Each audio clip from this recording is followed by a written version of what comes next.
Juan Kapitulo 6, versikulo 35. Si Jesus miingon kanila, "Ako mao ang pan nga naghatag sa kinabuhi. Ang muari kanako dili nagayod gutomon, ug ang mutuo kanako dili nagayod uhawon." Ang mga puno Pan sa kinabuhi. maglikon unta sa mong pagtuo ug gagaka kami sa pagtuman sa imong mahal nga kasuguan.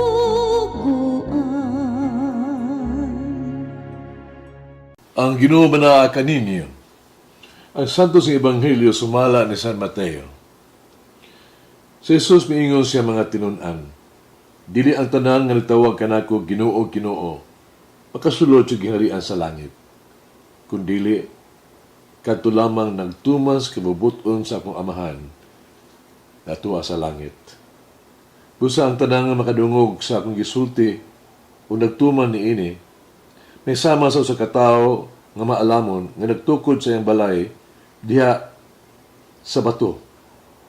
Sa dihang nabundak ang ulan, umibaha ang suba, ang hangin mihapak, umikusukoso ni atong balaya, wala kini matumba, kaya tukod man diha sa bato.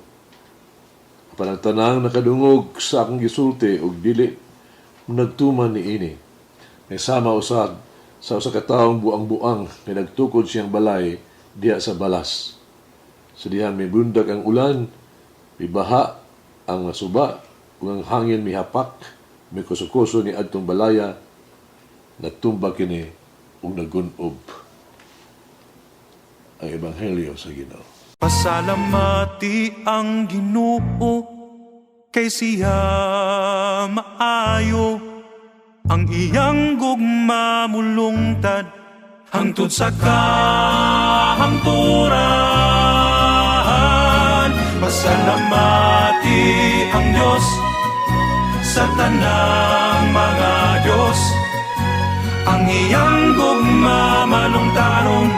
Pasalamati ang Ginoo sa mga Ginoo, ang iyang gugma malungtaron.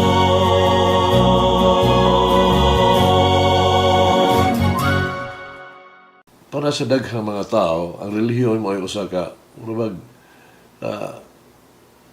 nindot nga mga butang nga naas palibot. Puro lang convenient ba? Pananglitan, pagka-romantic yun sa kasal sa simbahan nga itandi sa makasal sa huwis. Ang relihiyon naghatag usab og daghang ang kadasig alang sa pag mantenir sa balaod us kahusay sa atong katilingban. Nakatabang kayo. Na maora, kung apan maora ka na ang tanan nga gibuhat niini, sumala sa kini si mga tao, kinisama kuno sa icing on the cake. Kini wala gibisan unsa nga murag importante kaayo nga isulti mahitungod sa may impact ba ito doon sa politika, sa ekonomiya, sa sensya, sa kalingawan, adlaw-adlaw nga sa kinabuhi. Busa, nagunahuna sila. Apan, sa magbasa sa Ebanghelyo karong adlaw, supahi ang giingon ni Jesus. Mato niya, kung di nato tukuro ng ato ang kinabuhi o ato ang sibilisasyon sa iyahang mga pulong, nagtukol kita sa balas. Tinuod na. Praktikal ba ang Ebanghelyo kayo? Ang tubag niya ng mga pangutana, gisugyo sa usa ka bantugan kaayong kontemporaryong simbahan ni Archbishop sa Paris, Cardinal Jean-Marie Lustiger. Pulo pa niya, ang tanang mga problema sa kalibutan, labos na ng espirituhanon ng mga problema. Ang nagunang mga problema nagalangkob sa tuang kalibutan, ang crisis, gutom, underdevelopment, gubat, uban pa, mahimong adunay technical nga solusyon. kita makatabang kung kita gusto gayon papakaon sa mga tibuok kalibutan sa katawhan, pagpauswag sa tanan nga kabus ng mga nasod. Apan ang tinuod, kung wala kita interes sa pamaagi sa pagtabang, wala gyud mahitabo nga kaayuhan. Mao ang tinuod gayon nga babag alang sa solusyon nga problema sa kalibutan, nagikan gayon sa kasing-kasing sa tao nga pagbati og kaluoy sa iyang isikataho. Naghampo kita. Yung naghulat ka na kami na moari, magkikita kanimo. Naghulat ka sa pagdanag sa kahayag diin adunay kangit-ngit. Sa pakita sa gugma diin adunay pagdumot. O ipaambit ang kalinaw kung adunay panagpangi. Ginoo, naghulat ka kanamo, nga madangop kanimo. Naghulat ka kanamo, nga malaumon o mudanag ang imong kahayag o ipakita ang imong gugma sa pagpaampit sa imong kalinaw. Amen.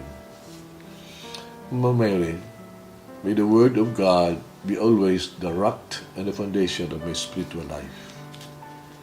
Malangin ang Diyos mga gahom sa tanan, Amahan, Anak, Espiritu Santo. Amen. May the Lord of the divine mercy bless us all, heal us from all diseases and suffering. Ayun unta niya kita, tanang mga sakit na sa lawas o sa kalag, body and soul. In the name of the Father, the Son, and of the Holy Spirit. Jesus, I trust in you. Amen. Whoever eats the bread of life will never hunger, says the Lord.